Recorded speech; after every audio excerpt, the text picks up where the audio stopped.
충격적인 일이 벌어졌습니다. 세계 최고의 항공우주 기술을 보유한 롤스로이스와 BAE 시스템즈의 엔지니어들이 설계도 한 장 때문에 몇 달째 풀지 못하던 문제가 있었죠. 차세대 전투기의 엔진에서 발생하는 초음속 영역에서의 열 변형 문제였습니다.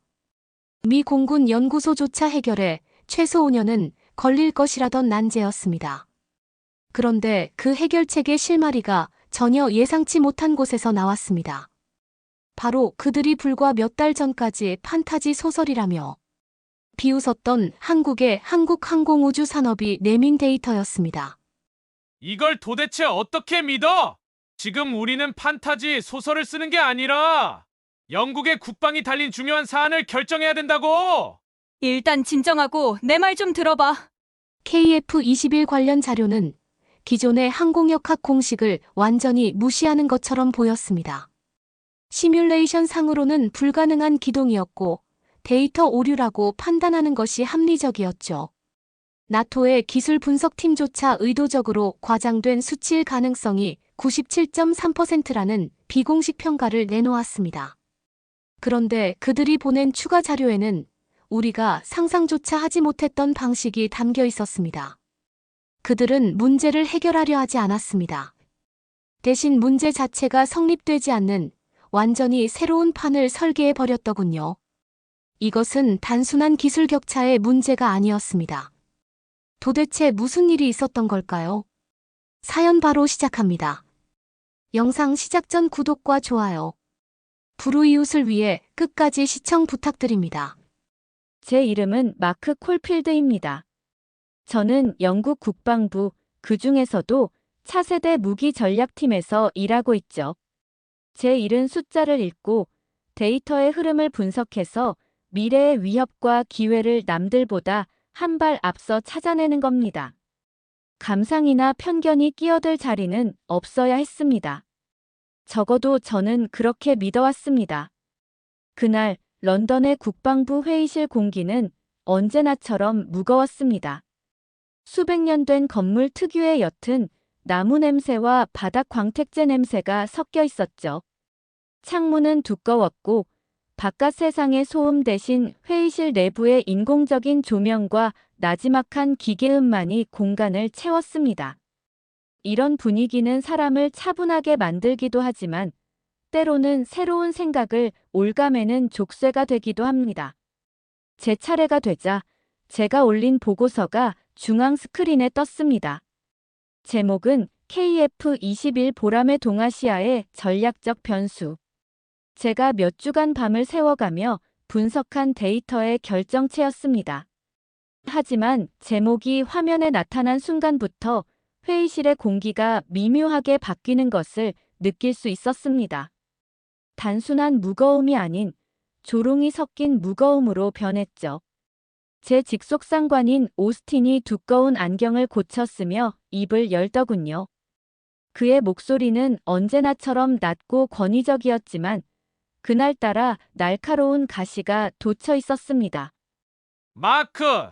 보라메라 자네 시인으로 데뷔할 생각인가? 그 한마디에 회의실 곳곳에서 억지로 참는 듯한 웃음소리가 새어나왔습니다. 대놓고 웃지는 못하지만 그 조롱에 동참하고 있다는 사실을 숨기지 않는 그런 비겁한 웃음이었죠. 저는 아무렇지 않은 척 스크린을 가리키며 입을 열었습니다. 이름이 중요한 것이 아닙니다, 오스틴. 제가 주목하는 것은 개발 속도와 비용 효율성입니다. 기존의 어떤 프로젝트와도 비교할 수 없는 수치입니다. 저는 표정을 바꿀 수 없었습니다. 이곳은 감정을 드러내는 곳이 아니니까요. 하지만 책상 아래에서 쥔 제 주먹은 돌처럼 단단하게 굳어갔습니다. 제 보고서는 단순한 감상이 아니었습니다. 한국이라는 나라가 지난 20년간 보여준 방산 기술의 성장 곡선, 그리고 KF-21 프로젝트가 기존의 전투기 개발 공식을 어떻게 파괴하고 있는지에 대한 냉철한 데이터 분석이었습니다. 그러나 그들은 데이터가 아닌 코리아라는 이름에만 집중하고 있었습니다. 스텔스 전투기를 한국에서 말도 안 돼. 그들의 표정에는 그런 생각이 그대로 쓰여 있었죠. 그때 회의실 뒤편에 앉아있던 한 사람이 제 눈에 들어왔습니다. BBC의 국방부 출입기자인 엘리자였죠.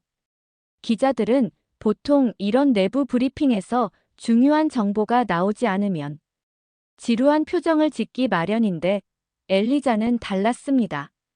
조롱하는 분위기 속에서 유일하게 고개를 숙여 수첩에 무언가를 빠르게 적고 있었습니다. 비웃음이 아닌 기록을 하고 있었던 겁니다. 엘리자의 펜 끝이 제 보고서 제목에 있던 전략적 변수라는 단어에 잠시 머무는 것을 저는 똑똑히 봤습니다.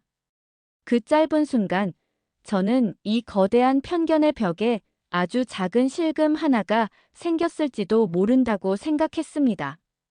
물론 오스틴의 조롱은 계속됐습니다. 판타지 소설 잘 읽었네. 그 한마디로 제 브리핑은 끝이 났죠. 회의는 싱겁게 끝났고 동료들은 저를 피하듯 흩어졌습니다. 저는 텅 빈 회의실에 남아 차갑게 식어버린 스크린만 바라봐야 했습니다. 그날 저는 깨달았습니다. 때로는 가장 명백한 사실조차도 가장 넘기 힘든 벽에 부딪힐 수 있다는 것을요. 그리고 그 벽의 이름은 편견이라는 것을 말입니다. 며칠 뒤 저는 오스틴의 사무실로 호출되었습니다. 그의 사무실은 언제나 완벽하게 정돈되어 있었죠. 책 한 권, 서류 한 장 흐트러짐이 없었습니다. 그것은 그의 성격을 그대로 보여주는 공간이었습니다. 예측 가능하고 정해진 규칙에서 한치도 벗어나지 않는. 그는 저를 의자에 앉히고는 평소보다 더 비꼬는 듯한 미소를 지으며 말했습니다. 마크, 자네의 그 환상이 얼마나 허무맹랑한지 직접 확인하고 보고서를 써. 이번 출장은 프로젝트 종결을 위한 것일세. 그의 손에 들린 것은 한국행 출장 명령서였습니다. 하지만 그건 기회가 아니었습니다. 일종의 사형 선고였죠.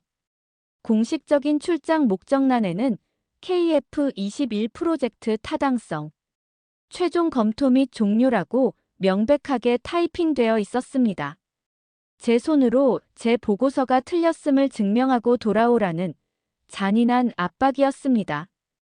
저는 아무 말 없이 명령서를 받아들었습니다. 여기서 반박하는 것은 무의미하다는 것을 잘 알고 있었으니까요. 이 소식은 금방 퍼져나갔습니다. 국방부 내에서는 마크가 유배를 간다는 식의 수군거림이 들려왔죠. 그런데 예상치 못한 곳에서 연락이 왔습니다. BBC의 엘리자였습니다. 엘리자는 국방부 소식통을 통해 이 출장의 배경을 파악했던 모양입니다. 엘리자는 제게 전화를 걸어 말했죠. 영국 방산 정책의 투명성에 대한 기획 기사를 쓰고 싶다고요. 그러면서 이번 출장에 공동 취재 형식으로 동행하고 싶다는 의사를 밝혔습니다. 오스틴은 아마 이것을 마크의 환상이 깨지는 순간을 기록할 좋은 기회라고 생각했는지 의외로 순순히 허가했습니다. 그렇게 저는 엘리자와 함께 한국으로 가는 비행기에 올랐습니다. 사천공항에 도착했을 때 저는 솔직히 조금 놀랐습니다. 작고 낙후된 지방공항을 상상했었거든요. 하지만 제 눈앞에 펼쳐진 것은 고도로 정돈된 최신 시설의 공항이었습니다. 공기 중에는 군사도시 특유의 절제된 긴장감이 섞여 있었죠. 활주로 저편으로 보이는 군용기들의 실루엣이 이곳이 평범한 도시가 아님을 말해주고 있었습니다. 한국항공우주산업, 즉 한국항공우주산업으로 향하는 차 안에서 저는 창밖을 바라보며 말을 잃었습니다. 보고서에 있던 위성 사진으로는 절대 가늠할 수 없는 거대한 경납고들이 끝없이 펼쳐져 있었기 때문입니다. 그 규모는 제가 방문했던 유럽의 유수 방산 업체들과 비교해도 전혀 뒤지지 않았습니다. 오히려 더 체계적이고 목적 지향적으로 보였죠. 제 옆에 앉은 엘리자도 조용히 카메라 셔터만 누를 뿐 말이 없었습니다. 그때 저는 속으로 생각했습니다. 규모가 보고서의 위성 사진과는 차원이 다르군. 제 마음속에 자리 잡고 있던 아주 작은 확신이 어쩌면 이건 환상이 아닐 수도 있겠다는 불안 섞인 기대로 조금씩 부풀어 오르기 시작했습니다. 하지만 동시에 오스틴의 목소리가 귓가에 맴돌았습니다. 환상에서 깨어나. 과연 저는 무엇을 보게 될까요? 환상일까요? 아니면 누구도 예상치 못한 현실일까요? 그 질문에 대한 답이 저 거대한 공장 단지 안에 있었습니다. 한국항공우주산업공장 내부에 들어선 순간 저는 숨을 잠시 멈춰야 했습니다. 제 눈앞에 펼쳐진 광경은 제가 상상했던 조립공장의 개념을 완전히 무너뜨렸습니다. 거대한 로봇 팔들이 오차 하나 없이 육중한 동체를 옮기고 있었고 그 옆에서는 자율주행 로봇들이 부품을 실어 나르고 있었습니다. 여기저기서 터지는 푸른색 레이저 용접 불꽃은 마치 잘 짜인 교향곡의 한 파트처럼 정확하고 질서정연했죠. 이곳은 공장이 아니라 거대한 미래 기술 연구소 같았습니다. 그때 작업복 차림의 한 사람이 저희에게 다가왔습니다. 자신을 기술진을 총괄하는 한지수 팀장이라고 소개하더군요. 그의 영어는 완벽했고 악수를 청하는 손에서는 엔지니어 특유의 단단함이 느껴졌습니다. 억지로 꾸며낸 영업용 미소가 아니라 자신의 일에 대한 깊은 자부심에서 우러나오는 자신감이 그의 표정에 담겨 있었습니다. 브리핑은 형식적인 절차를 넘어섰습니다. 저는 일부러 허를 찌르는 아주 기술적인 질문을 던졌습니다. 오스틴에게 돌아가서 보고하려면 이들의 허점을 반드시 찾아내야만 했으니까요. 저는 한지수 팀장을 똑바로 보며 물었습니다. AESA 레이더와 각종 항전 장비를 통합할 때 발생하는 엄청난 양의 발열 문제는 어떻게 제어합니까? 저희 시뮬레이션 상으로는 특정 기동 상황에서 과열이 불가피할 텐데요. 이 질문에 안내를 하던 다른 직원들의 얼굴이 살짝 굳는 것이 보였습니다. 하지만 한지수 팀장은 전혀 당황하지 않았습니다. 오히려 흥미롭다는 듯 저를 보더니 근처에 있는 터미널로 저를 이끌더군요. 그리고는 복잡한 3D 냉각 시스템 설계도를 화면에 띄웠습니다. 좋은 질문입니다, 마크. 대부분의 전투기는 공기 흐름을 이용한 공냉식에 의존하죠. 하지만 저희는 그 방식의 한계를 일찌감치 파악했습니다. 저희는 액체 질소를 활용한 미세관 순환 방식으로 문제를 원천 해결했습니다. 열이 발생하는 바로 그 지점에서 즉시 냉각시키는 방식이죠. 이것은 미국 기술이 아닙니다. 저희가 독자적으로 개발한 겁니다. 그의 설명은 명쾌했고 그가 보여준 데이터는 완벽했습니다. 저는 더 이상 질문을 할 수가 없었습니다. 그들은 제가 예상한 문제에 대해 이미 알고 있었을 뿐만 아니라 전혀 다른 방식으로 그 문제를 해결해버린 겁니다. 그 순간 제 머릿속을 무겁게 누르고 있던 오스틴의 조롱과 동료들의 비웃음이 안개처럼 흩어지는 기분이었습니다. 저는 제 수첩을 꺼내 떨리는 손으로 짧은 문장을 적었습니다. 첫 번째 의심, 무너짐. 그들은 문제를 푸는 방식이 다르다. 이것은 단순한 기술력의 문제가 아니었습니다.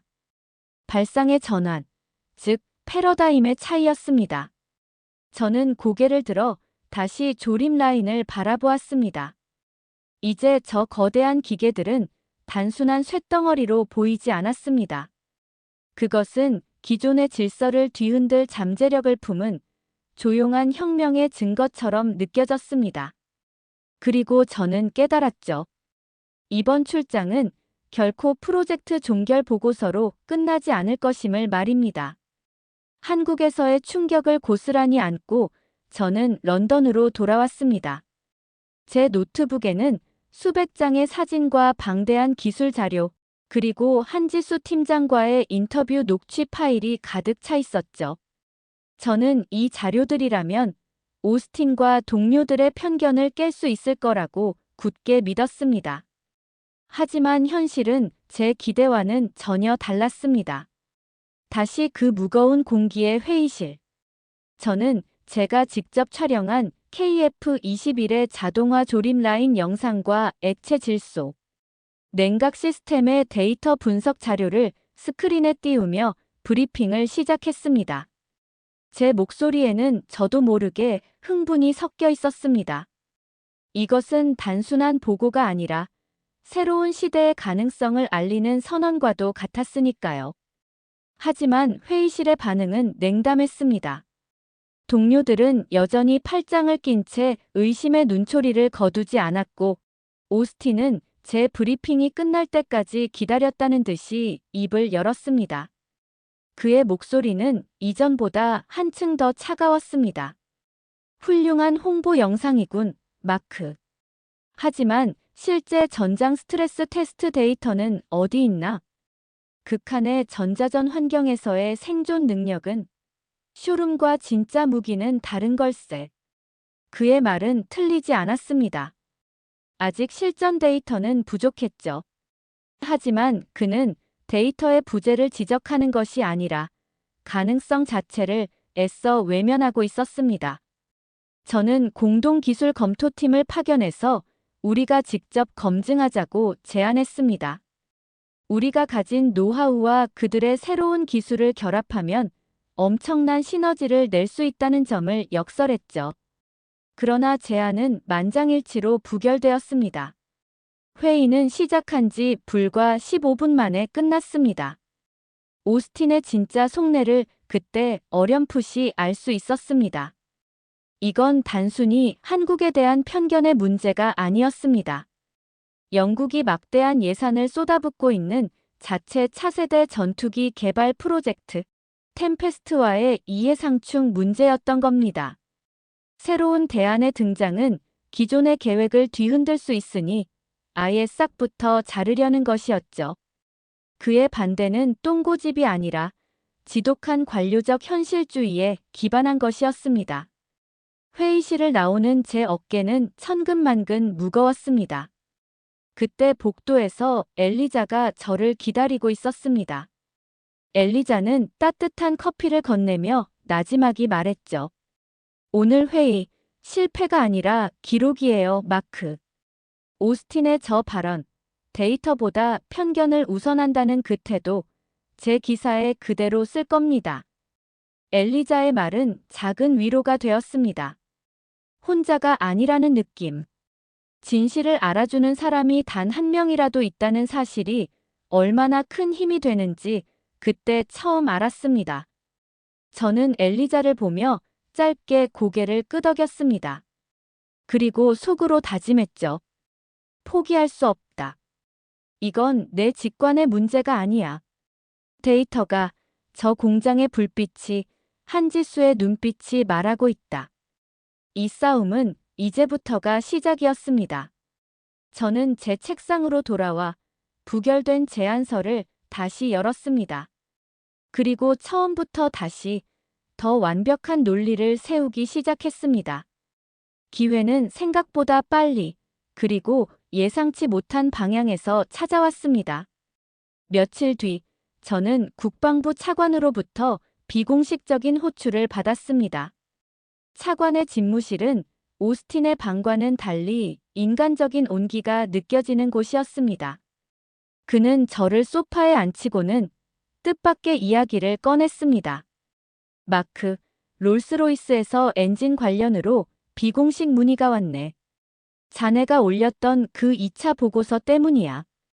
오스틴은 지나치게 보수적이지만 난 자네의 데이터를 봤네. 한 번 더 다녀와 주게.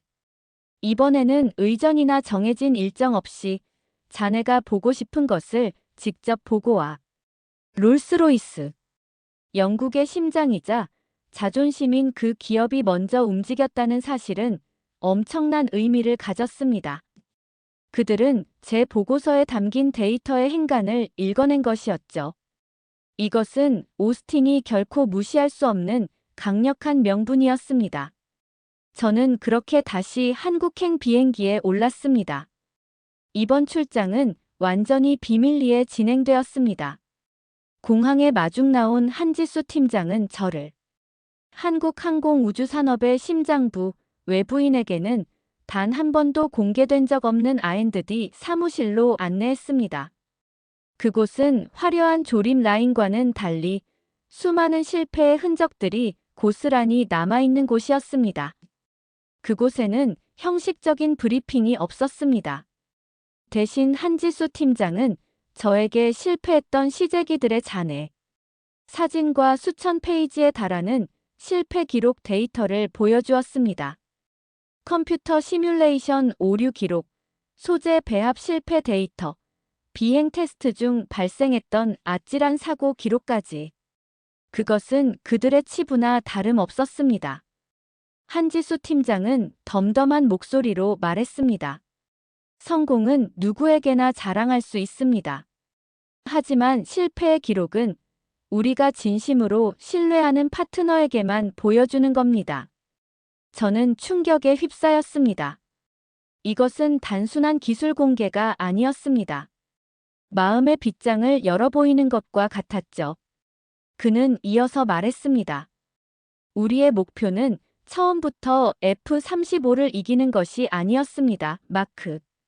우리의 진짜 목표는 우리가 원할 때, 원하는 만큼 우리 손으로 우리의 하늘을 지킬 전투기를 띄울 수 있는 기술 주권을 갖는 것이었습니다. 누구에게도 기술 때문에 목줄을 잡히고 싶지 않았습니다. 이것이 저희가 가진 자립의 철학입니다.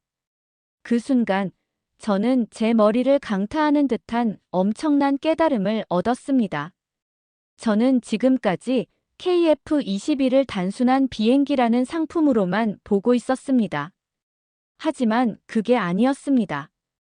이것은 하나의 기계가 아니었습니다. 수십 년간 기술 종속이라는 서름을 겪어야 했던 한 국가가 자신들의 운명을 스스로 개척하겠다는 의지를 담아 쏘아 올린 독립선언문과도 같은 것이었습니다. 저는 그 실패의 기록들 속에서 오히려 더 큰 가능성을 보았습니다. 수많은 실패를 두려워하지 않고 그것을 데이터로 축적하여 결국에는 길을 찾아내는 그들의 집념. 그것이야말로 그 어떤 첨단 기술보다 더 무서운 잠재력이었습니다. 저는 전율했습니다. 그리고 확신했습니다. 영국이 손잡아야 할 것은 단순히 KF-21이라는 전투기가 아니라 바로 이 자립의 철학을 가진 사람들이라는 것을요. 런던으로 돌아온 저는 세 번째 보고서를 작성했습니다. 이번 보고서는 기술적인 데이터를 넘어 제가 한국에서 보고 느낀 철학에 대한 이야기를 담았습니다. 보고서는 대외비로 분류되어 국방부 내에서도 차관을 포함한 소수의 전략팀에게만 공유되었습니다. 오스틴은 이 보고서의 존재조차 몰랐죠. 변화는 조용하지만 아주 빠르게 시작되었습니다. 롤스로이스는 한국항공우주산업과 공식적인 채널을 열고 엔진 추력 편향, 노즐 기술에 대한 비공식 기술 협력 의향서를 교환했습니다. 추력 편향 노즐은 스텔스기 못지않은 고기동성을 구현하는 핵심 기술로 영국이 개발 중인 템페스트에도 반드시 필요한 것이었죠. 저는 그 과정에서 양측의 기술 용어를 번역하고 문화적 차이를 중재하는 통신 채널 역할을 맡았습니다. 제 역할은 이제 단순한 분석가를 넘어섰습니다. 저는 제 사무실에서 밤을 새워가며 한 공동개발 로드맵 초안을 그리기 시작했습니다. KF-21을 단순히 수입하는 것이 아니라 1단계로 엔진 기술을 교류하고 2단계로 영국의 항전 장비를 KF-21에 통합하며 최종적으로는 KF-21의 개발 경험을 영국의 템페스트 프로젝트에 접목하는 단계적이고 상호 보완적인 계획이었습니다. 이것은 어느 한쪽의 일방적인 승리가 아닌 양국 모두가 윈윈할 수 있는 유일한 길이었습니다. 같은 시각, 엘리자도 움직이고 있었습니다. 엘리자는 BBC 내부에서 차세대 방산 협력의 새로운 모델 경쟁에서 공존으로라는 주제의 다큐멘터리 기획안을 올리며 국방부와 의회를 상대로 조용한 여론전을 시작했습니다. 엘리자의 기획안은 KF-21을 단순한 가성비 좋은 전투기가 아닌 미래 방산 협력의 패러다임을 바꿀 수 있는 게임 체인저로 묘사하고 있었죠. 어느 늦은 밤, 저는 사무실 창가에 서서 어두운 템스강을 내려다보았습니다. 런던의 야경은 수백 년간 변치 않는 것처럼 보였지만 저는 알고 있었습니다. 세상은 지금 이 순간에도 격렬하게 변하고 있다는 것을. 과거의 영광에만 기댄 채 이 변화의 흐름을 읽지 못한다면 영국은 결국 도태될 수밖에 없었습니다. 저는 나지막이 중얼거렸습니다. 우리는 변화의 흐름을 타거나 아니면 그 흐름에 잠식당하거나 둘 중 하나다. 그 순간 저는 더 이상 오스틴의 승인을 기다리는 부하 직원이 아니었습니다. 저는 이 거대한 변화의 흐름 속에서 영국의 미래를 위해 가장 올바른 방향으로 키를 잡아야 하는 조타수라고 스스로를 정의했습니다. 실패할 수도 있겠지만 아무것도 하지 않고 침몰하는 것보다는 훨씬 나은 선택이었습니다. 제 안의 두려움은 사라지고 그 자리에는 차가운 결의만이 남았습니다. 우리의 조용한 움직임이 수면 위로 드러나기 시작할 무렵 예상치 못한 곳에서 강력한 공격이 들어왔습니다. 유럽의 권위 있는 싱크탱크인 유럽안보전략연구소 ESSF에서 한 편의 논문이 발표된 것입니다. 제목부터 아주 도발적이었죠. 페이퍼 드래곤 KF-21의 치명적 결함. 저자는 유리 셰필드라는 항공우주공학 분야에서 꽤 명성이 높은 교수였습니다. 논문의 내용은 매우 교묘하고 악의적이었습니다.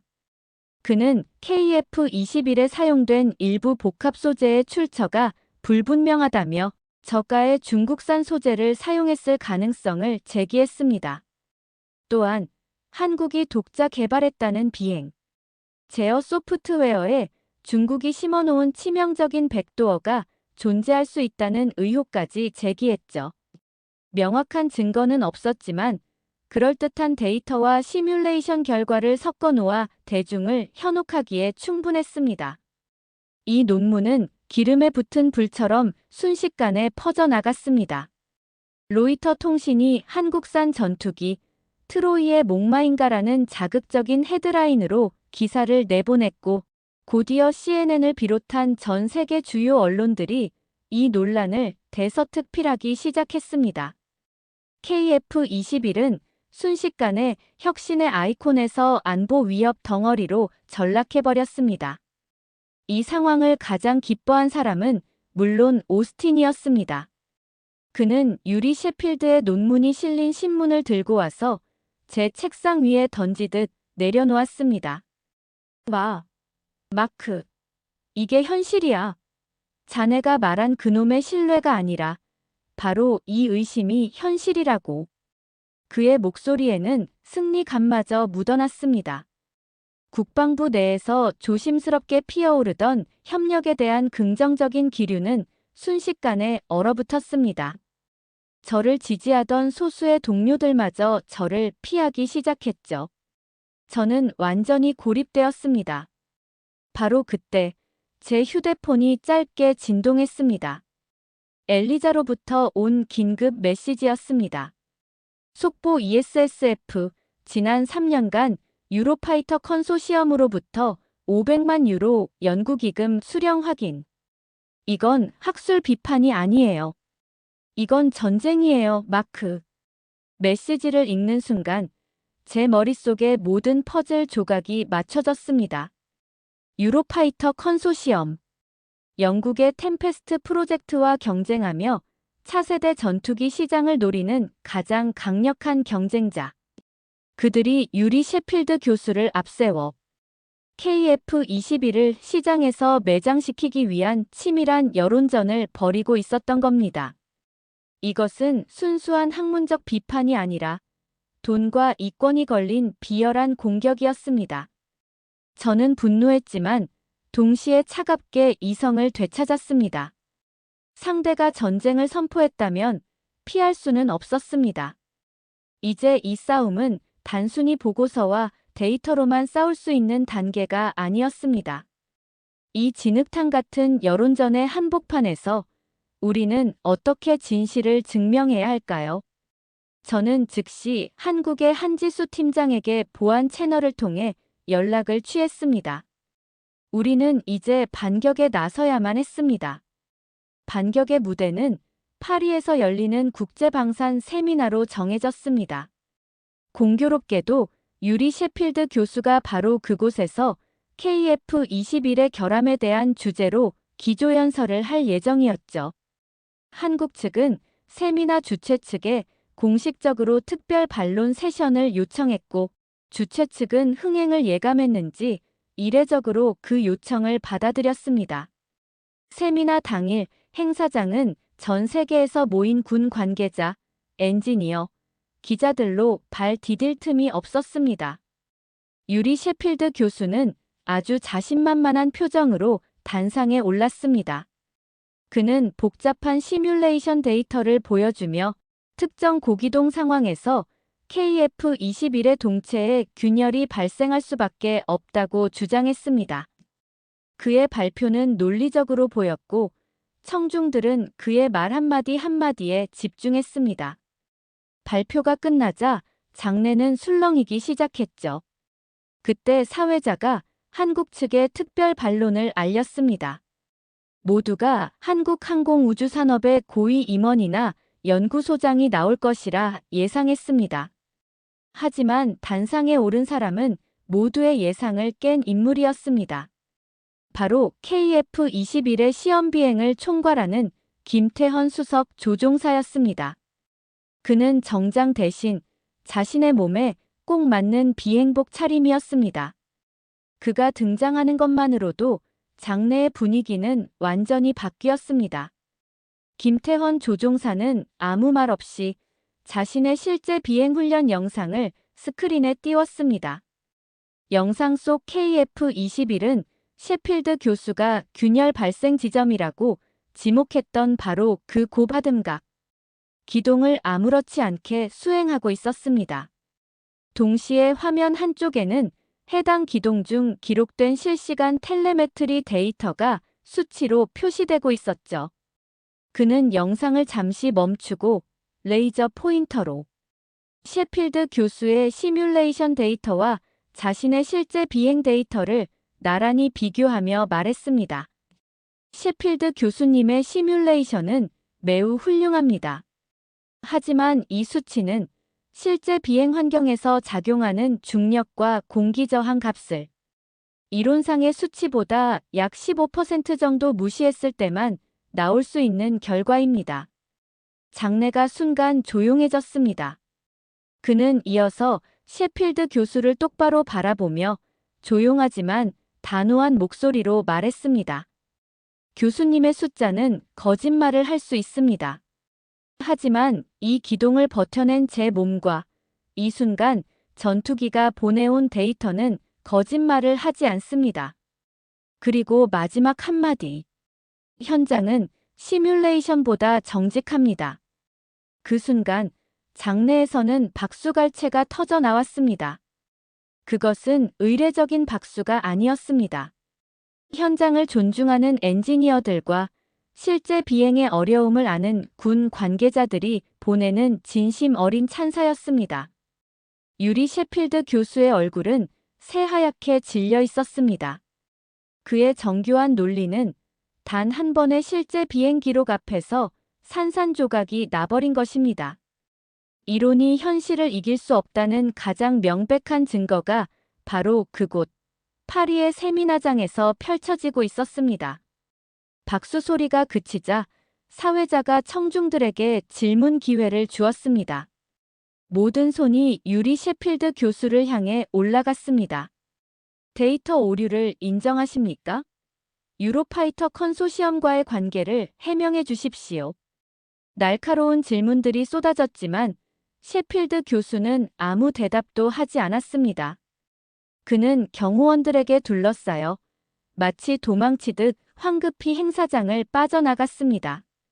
그의 조용한 퇴장은 사실상 패배 선언이나 다름없었죠. 이 극적인 반전은 즉시 전 세계로 타전되었습니다.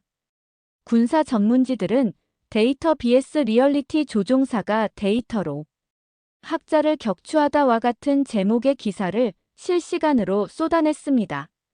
단순한 기술 논쟁의 승리가 아니었습니다. 책상 위 이론을 현장의 실력으로 꺾어버린 한 편의 드라마 같은 사건이었기 때문입니다. 특히 엘리자가 속한 BBC의 반응은 빨랐습니다. BBC 월드는 정규 방송을 중단하고 파리 현지에 있는 엘리자와 김태헌 조종사의 단독 인터뷰를 긴급 편성했습니다. 비행복 차림의 김태헌 조종사가 담담하게 우리는 그저 우리가 매일 하던 일을 보여줬을 뿐이라고 말하는 장면은 엄청난 반향을 일으켰습니다. 그 인터뷰 영상은 유튜브에 올라간 지 반나절 만에 조회수 500만을 돌파하며 논란의 흐름을 완전히 뒤집어 놓았습니다. 저는 이 모든 상황을 런던의 사무실에서 실시간으로 지켜보고 있었습니다.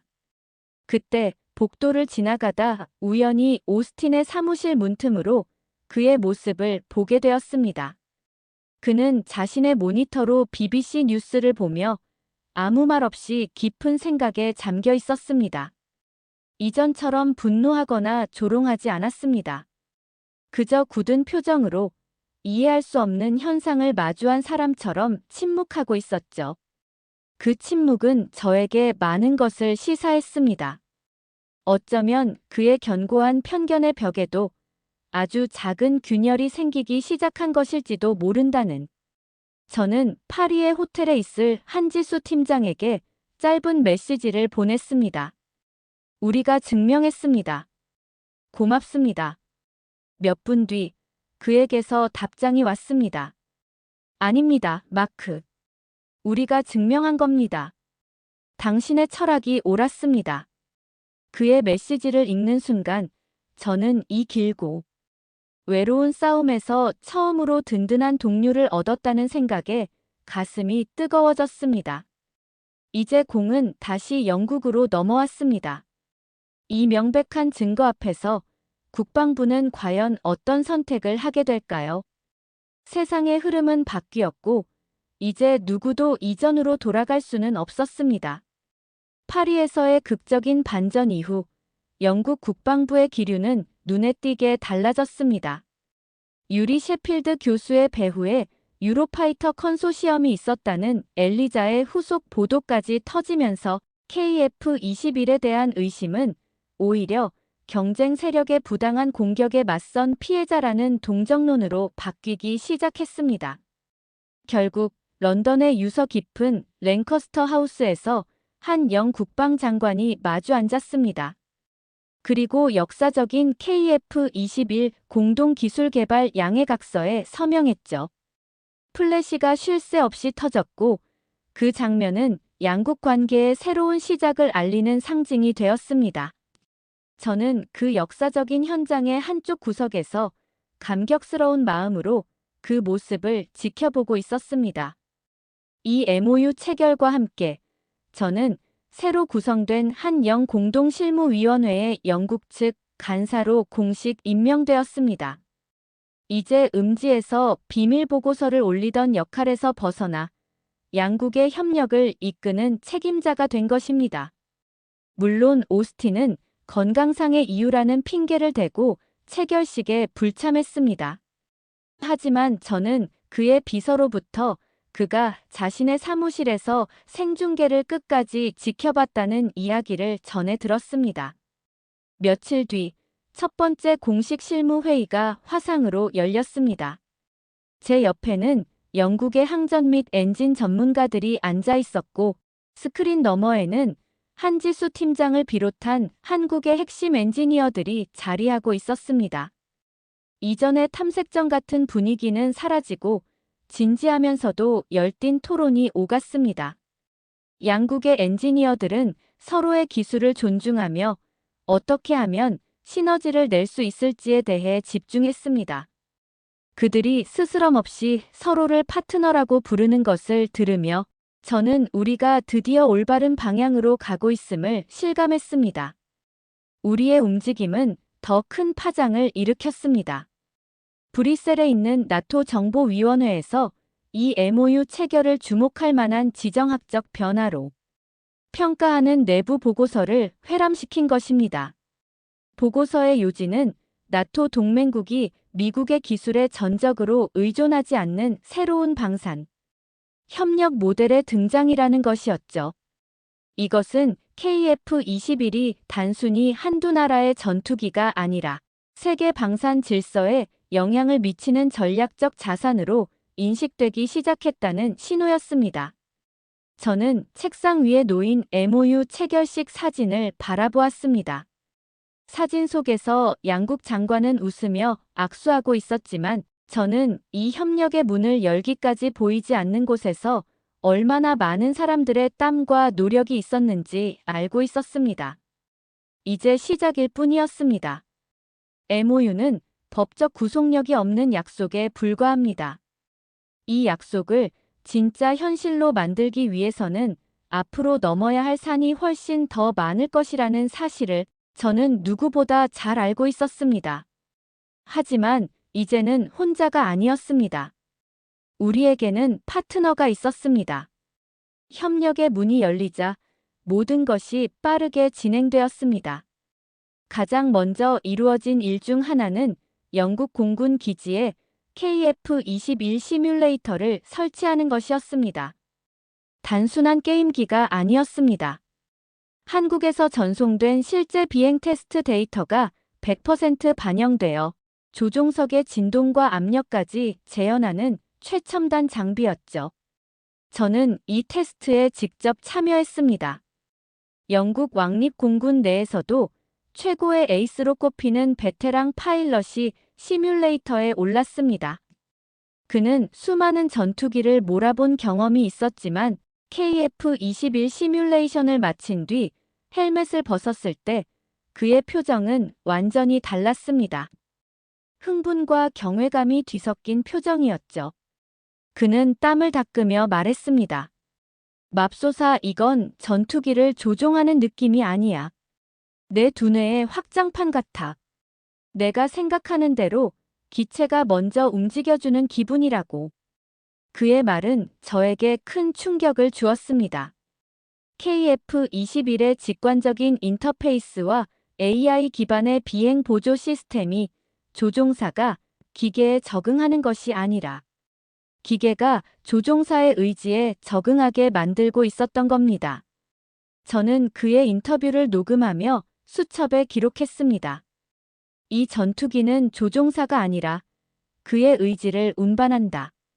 이러한 파일럿들의 긍정적인 반응은 국방부 내 여론을 완전히 바꿔놓았습니다.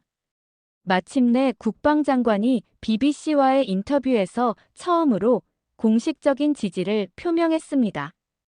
KF-21은 단순한 대안이 아닙니다. 이것은 우리 공군 전략의 전환점이 될 것입니다. 우리는 비용 효율적인 전투기를 사는 것이 아니라 미래 공중전의 새로운 개념을 도입하는 것입니다.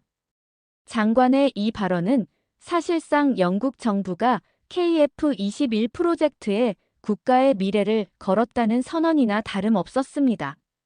저는 다시 사천으로 향하는 비행기에 올랐습니다. 2단계 협력인 영국산 항전 장비 통합을 논의하기 위해서였죠. 비행기 창밖을 바라보며 저는 처음 한국에 갈 때와는 전혀 다른 종류의 긴장감을 느꼈습니다.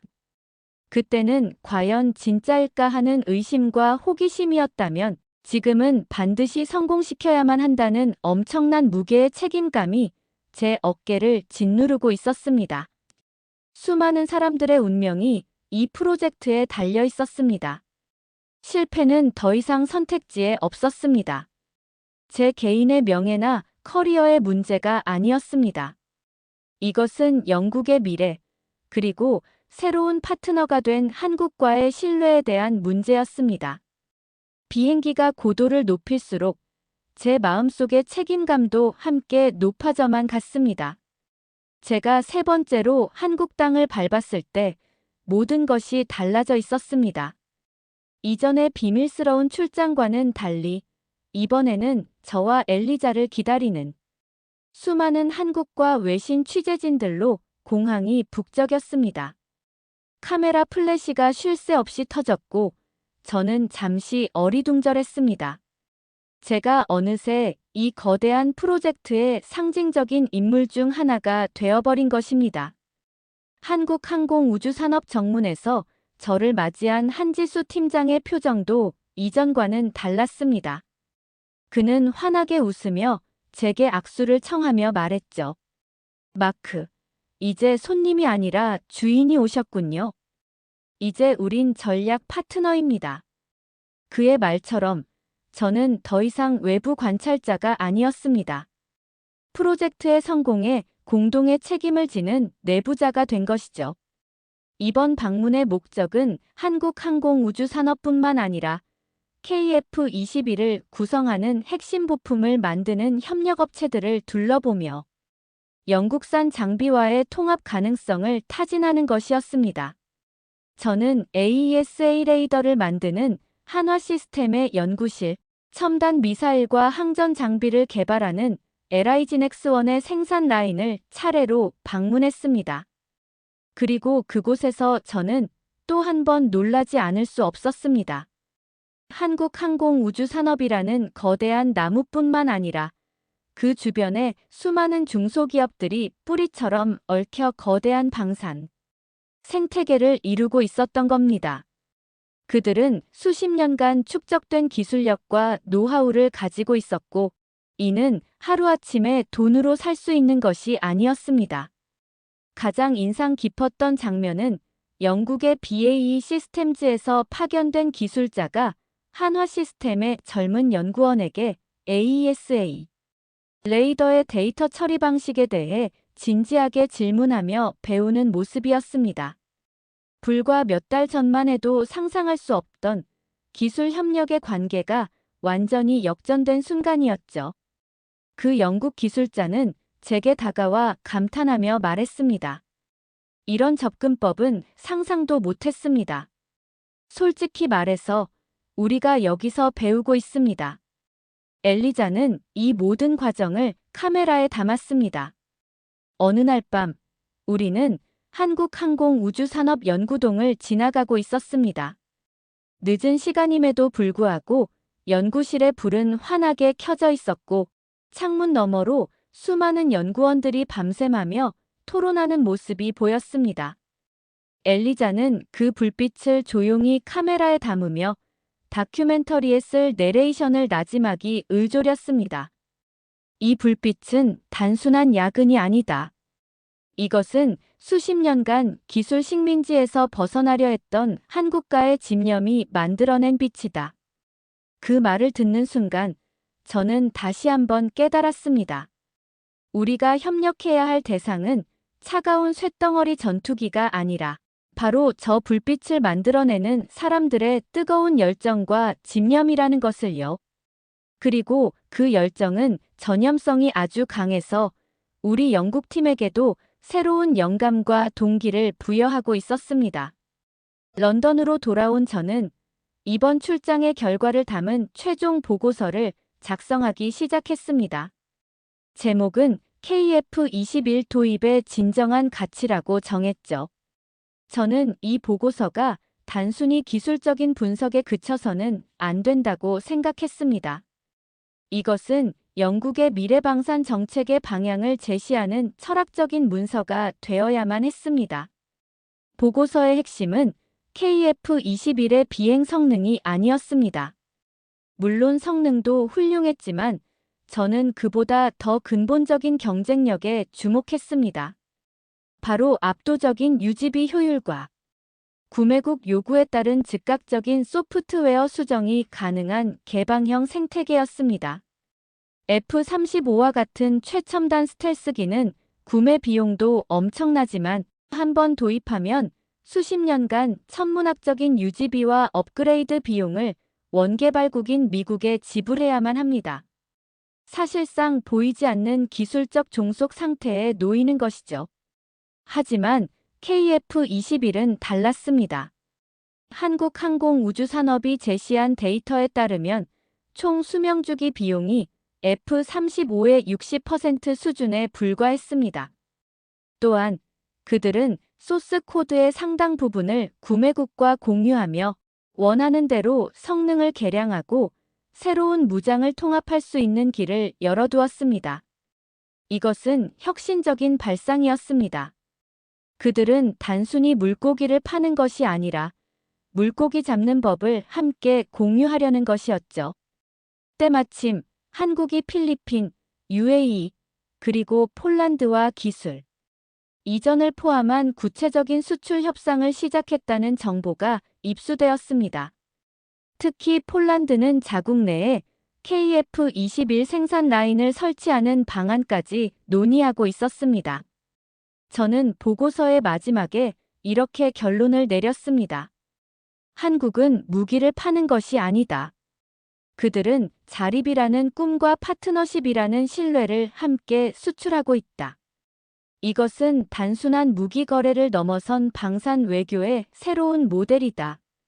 이 보고서를 제출하고 며칠 뒤 엘리자가 저에게 전화를 걸어왔습니다.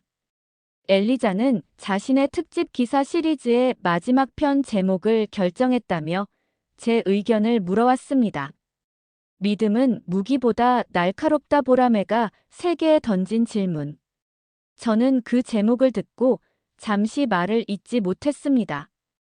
엘리자는 제가 보고서에 담으려 했던 모든 철학을 단 한 문장으로 완벽하게 꿰뚫고 있었던 겁니다. 그렇습니다. 우리가 목격하고 있는 것은 단순한 신형 전투기의 등장이 아니었습니다. 그것은 신뢰라는 그 어떤 스텔스 기술보다도 날카롭고 강력한 무기가 어떻게 세계의 질서를 바꾸고 있는가에 대한 거대한 질문이었습니다. 그리고 영국은 이제 그 질문에 답을 해야만 했습니다. 우리가 새로운 파트너십에 대한 장밋빛 미래를 그리고 있을 때 가장 강력한 현실의 벽이 우리 앞을 가로막았습니다. 바로 미국의 등장이었죠. 그들의 움직임은 조용했지만 아주 위협적이었습니다. 어느 날 아침, 제 책상 위에 붉은색 긴급 스탬프가 찍힌 서류 봉투 하나가 놓여 있었습니다. 미 국방부 산하 국방기술안보국 DTSA에서 보낸 공식 서한이었습니다. 서한의 내용은 정중한 외교적 언어로 포장되어 있었지만 그 속내는 명백한 경고였습니다. 한영 공동개발은 KF-21에 탑재된 미국산 항전 장비와 엔진 부품의 핵심 기술을 제3국인 영국에 이전하는 것으로 간주될 수 있으며 이는 기존의 기술 이전 협정에 대한 전면적인 재검토를 요할 수 있음. 이것은 사실상의 협박이었습니다. 만약 미국이 핵심 부품 공급을 중단하거나 기술 사용 승인을 거부한다면 KF-21 프로젝트는 물론이고 이를 기반으로 한 우리의 공동개발 계획 전체가 좌초될 위기였습니다. 이 소식은 CNN을 통해 즉각 보도되었습니다. 동맹의 균열, 한영 전투기 개발, 미국의 심기를 건드리다라는 제목의 심층 보도가 나왔고 워싱턴의 정치 분석가들은 미국의 패권을 위협하는 행위에 대한 우려를 쏟아냈습니다. 이제 이 문제는 영국 국방부를 넘어 국가적인 외교 문제로 비화되고 있었습니다. 긴급 대책회의가 소집되었습니다. 오스틴마저 굳은 표정으로 말했죠. 미국이 직접 나섰다. 이건 차원이 다른 문제야. 회의실의 공기는 다시 처음의 냉소적인 분위기로 돌아가는 듯 했습니다. 모두가 미국의 눈치를 보며 이 위험한 프로젝트에서 발을 빼야 하는 것 아니냐는 불안감을 드러냈습니다. 그때 저는 자리에서 일어났습니다. 그리고 모두를 둘러보며 말했습니다. 이것이야말로 우리가 왜 이 프로젝트를 해야 하는지를 보여주는 가장 명백한 증거입니다. 미국의 압박이 두려워 지금 이 기회를 포기한다면 우리는 앞으로도 영원히 그들의 결정에 우리의 안보를 맡겨야만 할 것입니다. 이것은 오히려 미국의 압박에 맞서 우리만의 대안을 가져야 한다는 가장 강력한 반증입니다. 제 말에 회의실은 조용해졌습니다. 한국 정부도 즉각 대응에 나섰습니다. KF-21의 핵심 비행 제어 시스템과 AESA 레이더 등은 우리 독자 기술이며 공동 개발은 미국의 기술을 이전하는 것이 아니라 우리의 기술을 영국과 공유하는 것이라는 공식 입장을 발표하며 정면으로 맞섰습니다. 흥미로운 것은 방산업계의 반응이었습니다. 미국의 로키드 마틴과 경쟁 관계에 있는 보잉이나 영국의 BAE 시스템즈 같은 기업들은 오히려 이제 시장에 미국 외에 신뢰할 만한 대안이 생겼다는 긍정적인 신호라는 논평을 내며 은근히 우리의 편을 들었습니다. 저는 회의가 끝난 뒤 미국의 압박에 대한 대응 전략이라는 새로운 보고서 작성에 착수했습니다. 그 내용은 미국과의 협력을 유지하면서도 핵심 기술에 대한 독립성을 확보하는 투트랙 전략에 대한 것이었습니다. 위기는 곧 기회라고 했습니다.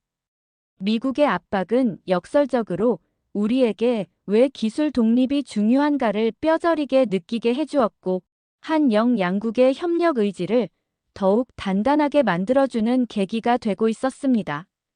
미국의 압박은 우리에게 후퇴가 아닌 정면 돌파라는 선택을 하게 만들었습니다.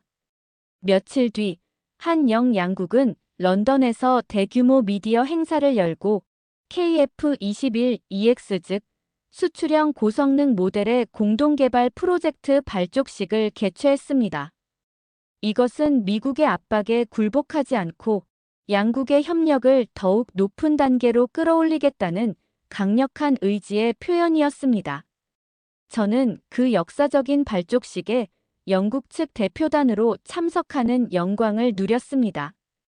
이 자리에서 한국 측은 세계를 깜짝 놀라게 할 발표를 했습니다.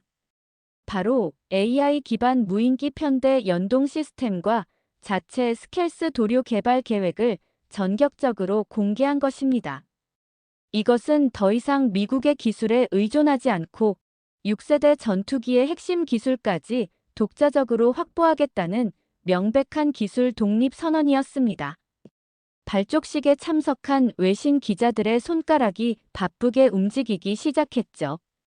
이러한 우리의 움직임에 힘을 실어주는 사건이 연이어 일어났습니다.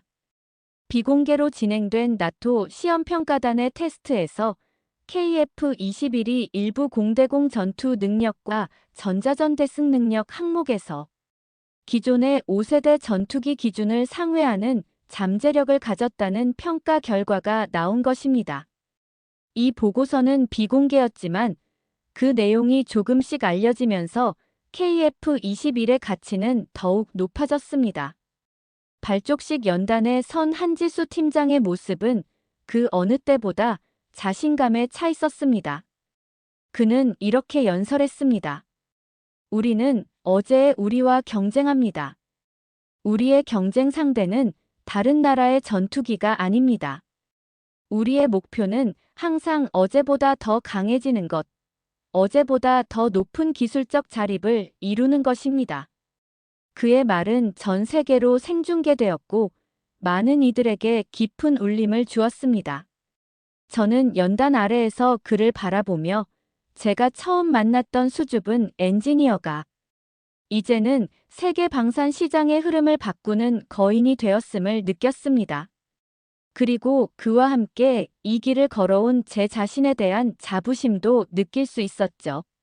미국의 압박이라는 가장 큰 시험을 마주하고서야 우리는 비로소 우리가 얼마나 강해질 수 있는지를 깨닫게 되었습니다. 이제 망설일 필요는 없었습니다. 우리는 거대한 역사의 전환점, 그 한가운데에 서 있었습니다. 진짜 시험은 바로 지금부터 시작이었습니다. 그리고 우리는 그 시험을 통과할 준비가 되어 있었습니다. KF-21 프로젝트가 본궤도에 오르면서 놀라운 변화는 기술적인 영역을 넘어 사람들의 생각과 문화에까지 영향을 미치기 시작했습니다. 특히 영국 공군 조종사들 사이에서의 변화는 매우 흥미로웠습니다. 처음에는 반신반의하던 그들이 시뮬레이션과 실제 기술 교류를 통해 KF-21을 경험한 뒤로는 완전히 다른 이야기를 하기 시작했습니다. 그들 사이에서는 KF-21은 훈련 매뉴얼만으로는 마스터할 수 없는 기계와 교감하고 이해해야만 하는 무기라는 말이 공공연하게 퍼지기 시작했습니다. 이것은 KF-21이 단순히 조종사의 명령을 수행하는 기계를 넘어 조종사의 판단을 돕고 최적의 솔루션을 제안하는 파트너로서의 역할을 하고 있다는 의미였습니다. 저는 이 변화에 깊은 영감을 받아 영국 국방 백서의 정책 제안 초안을 직접 집필했습니다. 챕터의 제목은 신뢰 기반 무기 협력 한국 KF-21 모델 연구였습니다. 저는 이 보고서에서 우리가 한국으로부터 수입해야 할 것은 단순히 전투기라는 하드웨어가 아니라 상호 존중과 신뢰를 바탕으로 한 파트너십이라는 정신적 자산이라고 역설했습니다. 제 제안은 예상보다 훨씬 긍정적인 반응을 얻었습니다. 그리고 곧바로 구체적인 결과물로 이어졌죠. 바로 한 양국의 최고 항공우주공학도들을 위한 차세대 전투기 기술 교류 프로그램 MOU가 체결된 것입니다. 이것은 단순한 기술 협력을 넘어 미래 세대에게까지 이 협력의 정신을 이어가겠다는 양국의 약속이었습니다. 이러한 소식들은 사회 전반에도 영향을 미쳤습니다. 영국의 명문 대학들에서는 한국의 항공우주학과로 진학하거나 교환학생을 가려는 학생들의 문의가 전례 없이 급증하는 현상이 나타났습니다. K방사는 이제 더 이상 군사 마니아들만의 관심사가 아니라 젊은이들에게 새로운 꿈과 비전을 제시하는 분야가 된 것입니다. 문화적인 파급력의 정점은 엘리자가 속한 BBC에서 찍었습니다. BBC 이사회는 엘리자가 총괄하는 3부작 특별 다큐멘터리 제작을 최종 확정했습니다. 제목은 보라매의 기술 어떻게 한국은 하늘을 지배하게 되었나. 이 다큐멘터리는 단순한 무기 소개가 아니라 기술적 후진국이었던 한 나라가 수많은 역경을 딛고 어떻게 기술 자립을 이루어냈는지 그 과정에 담긴 사람들의 땀과 눈물을 조명하는 휴먼 드라마가 될 것이었습니다. 저는 이 모든 변화를 지켜보며 우리가 수출하고 수입하는 것이 단순히 기술이 아님을 다시 한번 깨달았습니다. 그것은 실패를 두려워하지 않는 도전 정신, 그리고 파트너를 동등하게 존중하는 태도였습니다. 그리고 그 정신이야말로 영국의 방산 정책, 나아가 사회 전체에 가장 필요한 것이었습니다. 모든 변화의 마지막 퍼즐 조각은 바로 오스틴이었습니다. 그는 여전히 공식적인 자리에서는 KF-21에 대한 지지를 표명하지 않았지만 더 이상 예전처럼 노골적으로 반대하지도 않았습니다. 그저 침묵 속에서 모든 상황을 지켜볼 뿐이었죠. 운명의 날이 다가왔습니다. KF-21의 초도 물량 도입과 장기적인 공동 생산, 계약에 대한 최종 승인을 내리는 국방부 최고위급 회의가 열렸습니다. 이 계약은 영국 방산 역사상 가장 큰 규모의 계약 중 하나였고 이 회의의 결정에 따라 모든 것이 결정될 터였습니다. 회의실의 모든 시선은 단 한 사람, 바로 오스틴에게 쏠려 있었습니다. 그의 반대 한마디면 이 모든 계획이 수포로 돌아갈 수도 있는 상황이었으니까요. 길고 무거운 침묵 끝에 오스틴이 천천히 자리에서 일어났습니다. 그는 회의에 참석한 저를 똑바로 바라보며 아주 낮지만 모두가 들을 수 있는 분명한 목소리로 말했습니다. 내 판단이 틀렸소. 마크, 자네의 첫 보고서가 옳았어. 회의실에는 완전한 정적이 흘렀습니다. 누구도 예상치 못한 너무나도 솔직한 고백이었기 때문입니다. 그는 자신의 오랜 편견과 실수를 가장 공개적인 자리에서 가장 분명한 방식으로 인정한 것입니다. 그것은 한 개인의 사과를 넘어 낡은 시대가 새로운 시대에게 자리를 내어주는 상징적인 순간이었습니다. 회의는 만장일치로 계약 승인을 결정하며 끝났습니다. 회의가 끝난 후 오스틴은 제게 다가와 자신의 만년필을 건넸습니다. 그는 며칠 뒤 퇴임을 앞두고 있었죠. 이 계약서에 하는 서명이 내 마지막 업무가 될 걸세. 이 펜을 자네에게 주지. 이건 자네가 열어젖힌 시대의 기록이니까. 그의 눈에는 더 이상 조롱이나 적의가 없었습니다. 그저 오랜 시간 자신을 괴롭혔던 무거운 짐을 내려놓은 한 남자의 후련함만이 담겨 있었습니다. 저는 제 사무실로 돌아와 오스틴에게 받은 만년필을 가만히 내려다보았습니다. 그때 엘리자에게서 문자가 왔습니다. 방금 들었어요. 오스틴이 인정했다면서요. 진짜로요. 축하해요, 마크. 저는 창밖으로 펼쳐진 런던의 풍경을 바라보았습니다. 그리고 저도 모르게 아주 큰 소리로 웃음이 터져 나왔습니다. 지난 몇 년간 저를 짓눌렀던 모든 의심과 불안, 외로움이 그 웃음소리와 함께 한꺼번에 씻겨 내려가는 기분이었습니다. 가장 넘기 힘들었던 벽을 마침내 넘어선 것입니다. 몇 주 뒤, 저는 영국 의회 국방위원회 청문회에 증인으로 출석했습니다. 과거에는 상상도 못할 일이었죠. KF-21 프로젝트가 이제는 일개 국방부 사업을 넘어 국가적인 성공 사례로 다뤄지고 있다는 증거였습니다. 청문회장에는 수많은 카메라 플래시가 터졌고 의원들의 날카로운 질문이 이어졌습니다. 한 의원이 제게 물었습니다. 콜필드 씨, 우리가 이 프로젝트를 통해 한국으로부터 얻은 가장 중요한 것은 무엇이라고 생각하십니까? 최첨단 기술입니까? 아니면 비용 절감 효과입니까? 저는 잠시 숨을 고르고 마이크를 향해 단호하게 답했습니다. 둘 다 아닙니다, 의원님. 우리가 한국에서 수입한 가장 중요한 것은 전투기가 아니었습니다. 바로 우리도 할 수 있다는 자신감, 그리고 우리와 다른 길을 걸어온 동등한 파트너를 존중하는 태도였습니다. 제 대답에 청문회장은 잠시 술렁였습니다. 저는 이어서 말했죠.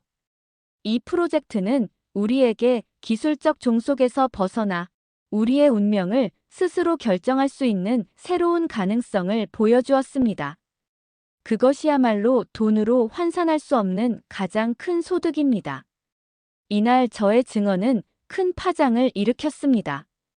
KF-21 공동개발 사례는 그해 발간된 영국 국방 백서의 21세기형 국제방산 협력의 표준 모델로 공식 기록되었습니다.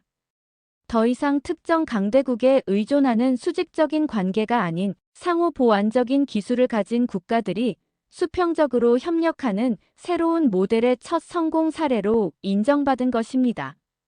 이러한 변화의 물결은 나토 전체로 퍼져나갔습니다. 나토는 전체 전략 문건에 비미국산 우기 체계와의 상호 운용성 강화를 주요 과제로 포함시키며 동맹 내에서의 방산 다변화 정책을 본격적으로 추진하기 시작했습니다. KF-21이 그 변화의 기폭제가 된 셈이죠. 얼마 뒤 열린 국제군사 세미나의 메인 주제는 한국형 방산 모델로 정해졌습니다. 불과 1년 전 유리 셰필드 교수가 비난을 쏟아냈던 바로 그 자리에서 이제는 전 세계 전문가들이 한국의 성공 비결을 배우기 위해 모여든 것입니다. 저는 청문회를 마치고 나오는 길에 처음 오스틴 앞에서 브리핑하던 날을 떠올렸습니다. 보라매라는 이름에 비웃음을 당했던 그날. 모든 것이 불가능해 보였던 그 시작점으로 다시 돌아온 기분이었습니다. 하지만 이제 저는 혼자가 아니었고 세상은 분명히 달라져 있었습니다. 하나의 작은 보고서에서 시작된 믿음이 결국 세상을 바꾸는 거대한 흐름을 만들어낸 것입니다. 하나의 거대한 프로젝트가 성공적으로 마무리되자 그 여정의 중심에 있었던 사람들에게도 새로운 길이 열렸습니다. 그들의 이야기는 이 프로젝트가 남긴 또 하나의 소중한 유산이 되었죠. 파리 세미나에서 현장의 힘을 보여주었던 김태헌 수석 조종사는 나토 연합 공중전 훈련 프로그램 일명 탑건 스쿨의 최초 한국인 교관으로 선발되었습니다. 그는 이제 유럽의 하늘에서 세계 최고의 파일럿들에게 실전적 기동, 전술과 함께 기계와의 교감이라는 새로운 철학을 가르치게 되었습니다. 저에게 자립의 철학을 일깨워 주었던 한지수 팀장은 그 공로를 인정받아 한국항공우주산업의 차세대 AI 기반 무인 전투체계 개발 사업의 총괄 본부장으로 승진했습니다.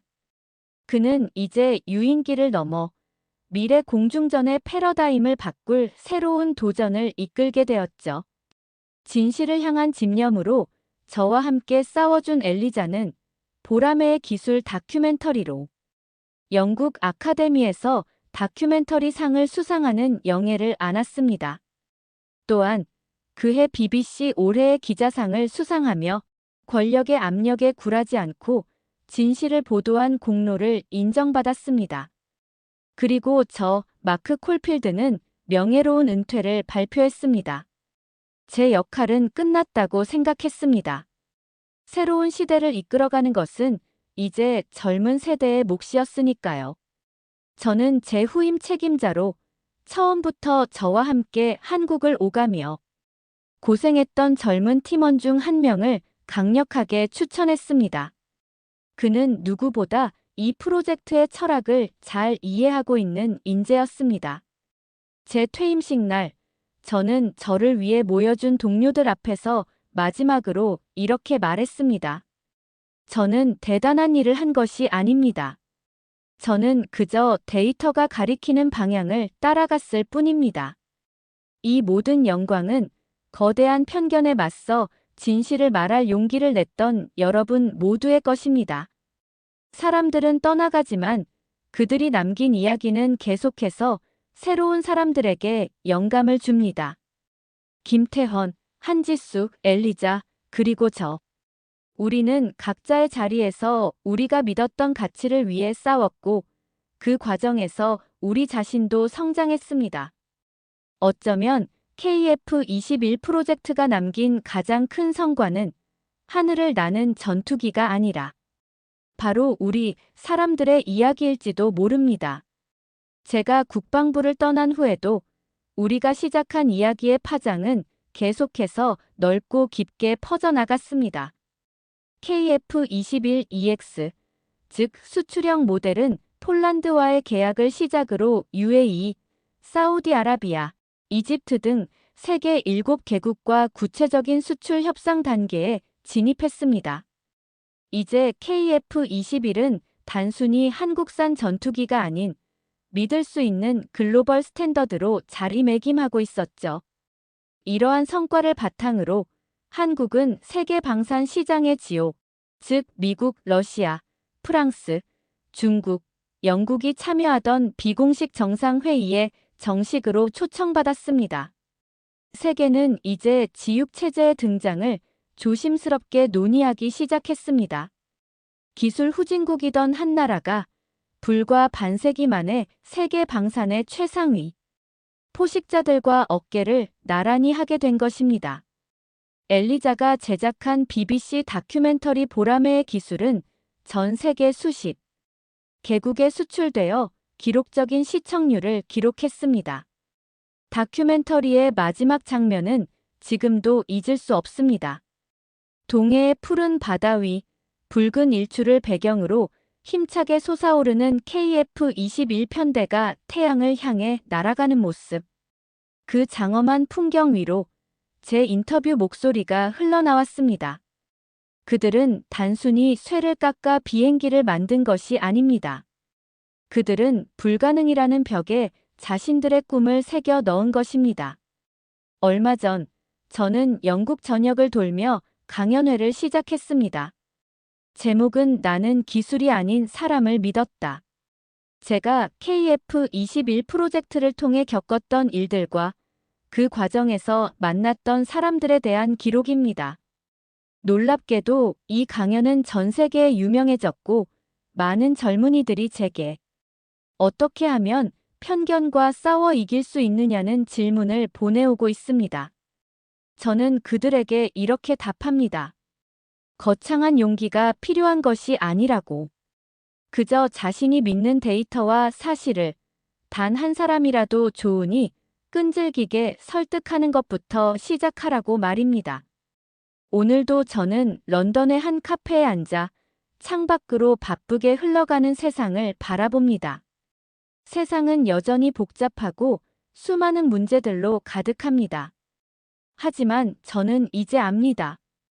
아무리 견고해 보이는 편견의 벽이라도 진실이라는 작은 망치로 계속해서 두드린다면 언젠가는 반드시 무너진다는 것을. 그날 영국이 먼저 한국에게 손을 내밀었습니다. 그리고 그 작은 행동 하나가 세계를 이전과는 다른 방식으로 움직이게 만들었습니다. 모든 위대한 변화는 이처럼 아주 작은 믿음에서부터 시작되는 것이 아닐까요? 사연자분께 전하고 싶은 말씀이 있으시면 댓글로 남겨주시면 전달해 드리겠습니다.